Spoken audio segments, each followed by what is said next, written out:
Of course, y'all don't. What is good, Stompers? It is your boy, Troy Yeager, and I'm back at it again, guys, with another one. Back again with another lit video.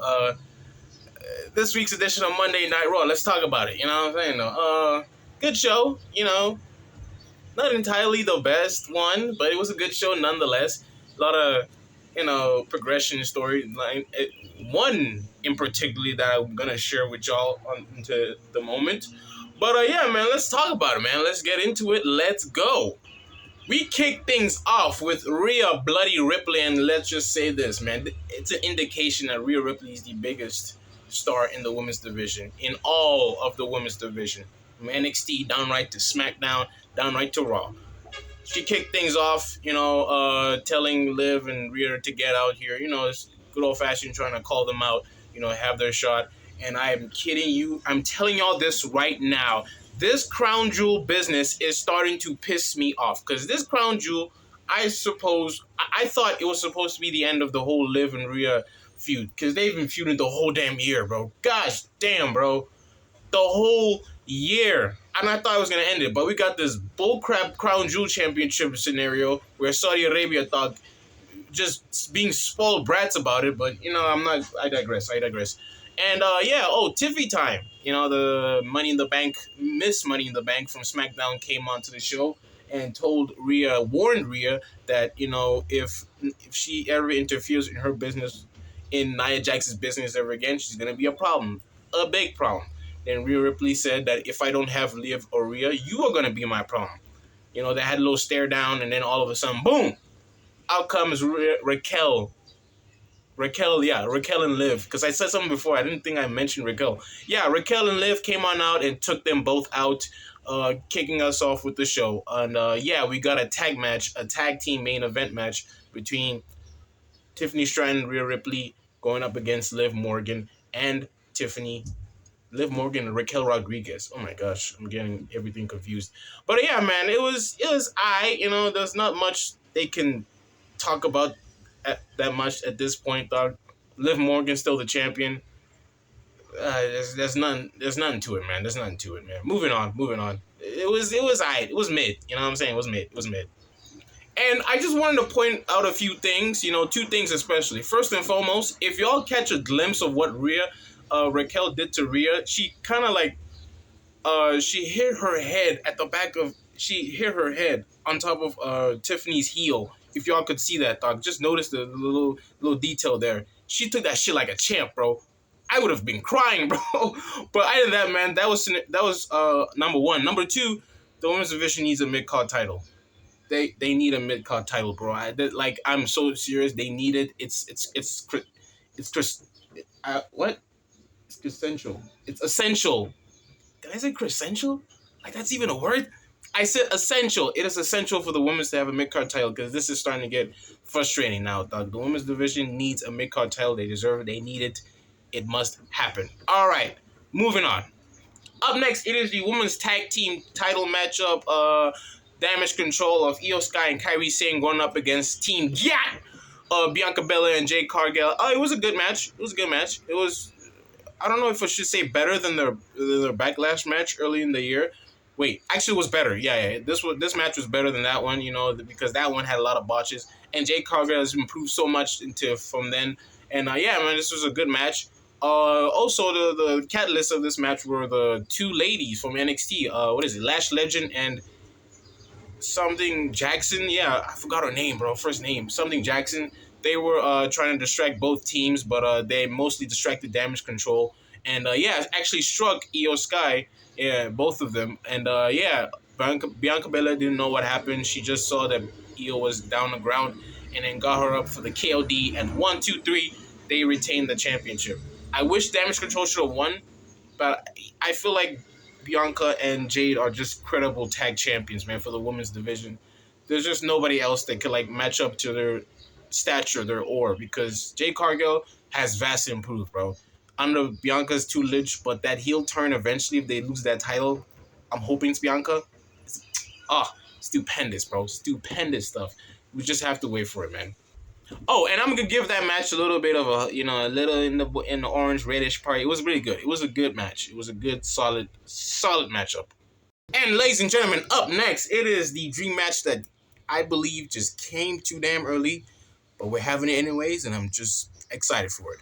Ladies and gentlemen, it is Cody Rhodes, the undisputed WWE champion over on Raw, looking to address the World Heavyweight Champion Gunther. But firstly and foremost, he had to address the crowd because it was the same city that started the We Want Cody movement earlier on this year. It became the biggest thing on Twitter.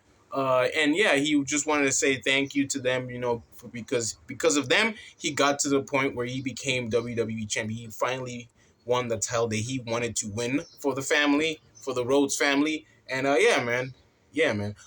So he wanted to tell St. Louis what do they want to talk about. Then out came Gunther.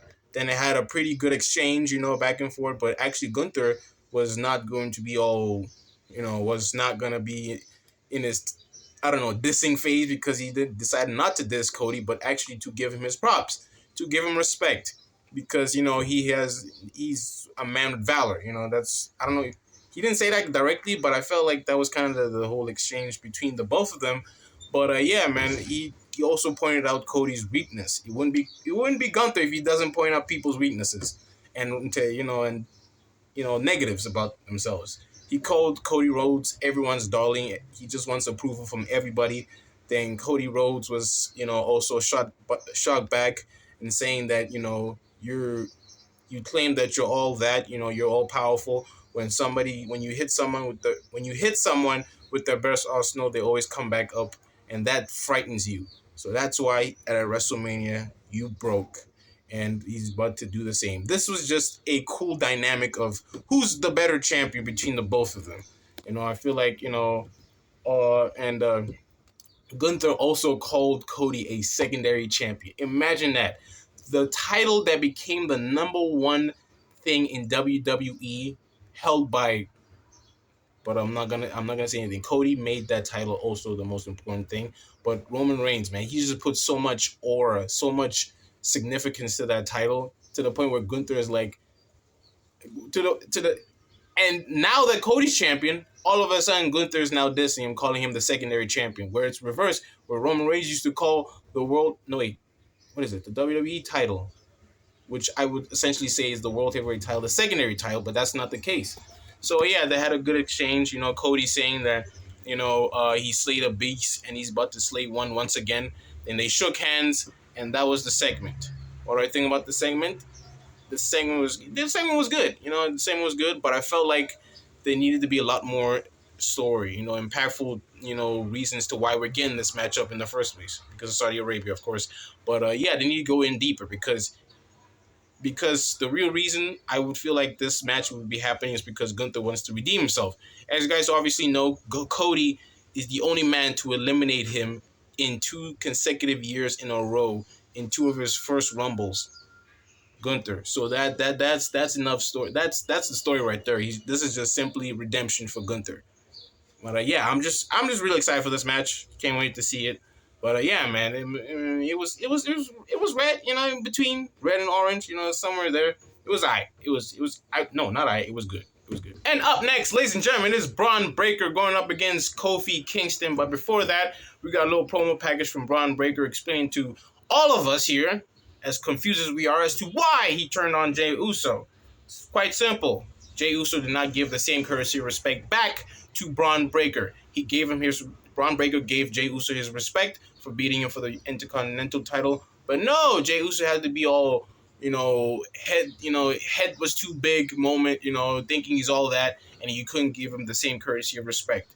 You also dissed him on, you got the family legacy, you got the whole rub off of your own family, and when, your cousin, who became the biggest thing in wrestling, got too big, you decided to walk out and try to be your own man. You became your own man, and now he wants a title rematch, to which we will talk about. But first, the matchup. It was good, nothing too special happened in this match, other than the fact that Braun Breaker gave the super spear to Kofi Kingston for the 1-2-3 and won the matchup. Then he tried to give him a post-match beatdown, but Xavier Woods came on out to assist Kofi Kingston, and Braun Breaker got out of the ring. Then we thought that it was over. But Braun Breaker came back in the ring and attacked Xavier Woods. He wanted to give Xavier Woods a spear, but out came main event Jey Uso, and he capitalized. Yes, guys, my vocabulary is just off the charts, man. Jeez Louise. He capitalized onto Braun Breaker, hit him with the spear, and that ended the segment and the match, I should say.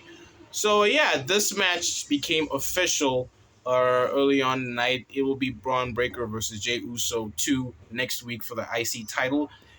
And yeah, Jey Uso giving assistance, Xavier Woods. Xavier Woods finally understanding that it's important that we stick together because Braun Breaker is an absolute tyrant of a beast. But yeah, speaking of Jey Uso, we also got what I consider will probably be segment of the night.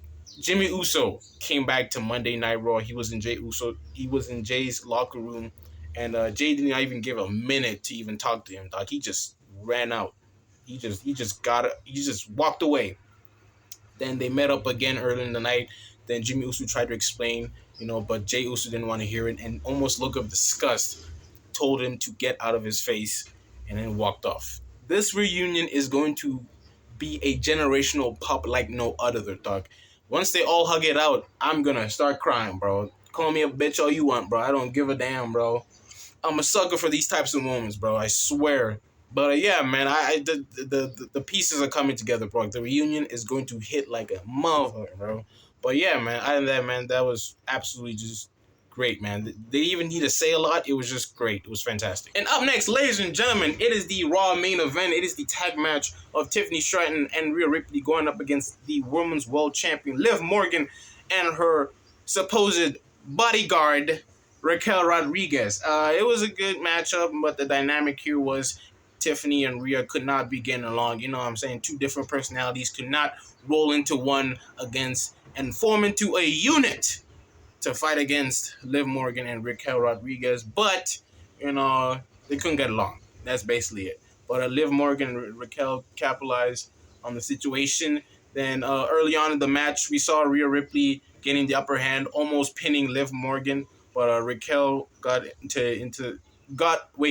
that up, and then they got outside the ring. Then Rhea signaled.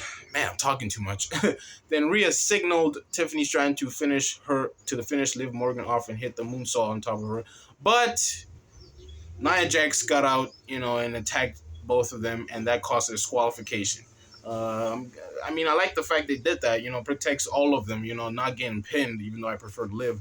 But yeah, man, they protected all of them, and Nia Jax hit the Annihilate onto Rhea Ripley.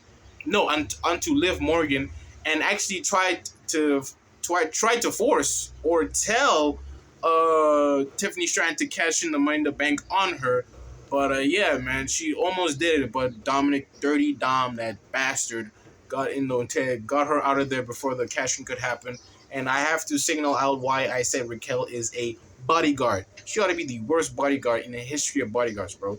This quote I even took from the group, man, that I'm in. That woman is so bad at her job, bro. Like, what is the point of you getting hired if you don't even protect your asset, bro? Liv Morgan is your asset. Protect her at all costs. But she couldn't do that. But, hey, man, we're not even going to point that out, man. We ain't going to point that out. Yeah, man. Right now, all I'm seeing is 2 matches at Crown Jewel. Liv and Nia. Because the whole storyline is just it's so mid. But Cody and Gunther, I know they're going to cook. The promos they're going to be doing on each other is going to be something else. But Cody Rhodes got other problems in SmackDown, a KO problem. But other than that, man, it has been your Monday Night Raw. And yeah, man, do what you may, man. Hit that like, you know what I'm saying? No, subscribe if you will, man. Please, dude. Can't just be watching this video and not subscribing, bro. That's not cool. That ain't cool, bro. But yeah, man, without further ado, it's been your boy, Troy Yeager, the loudmouth of Stomp Wrestling. And I'm out. Y'all still don't like the cut? No? Y'all suck, man. Deuces.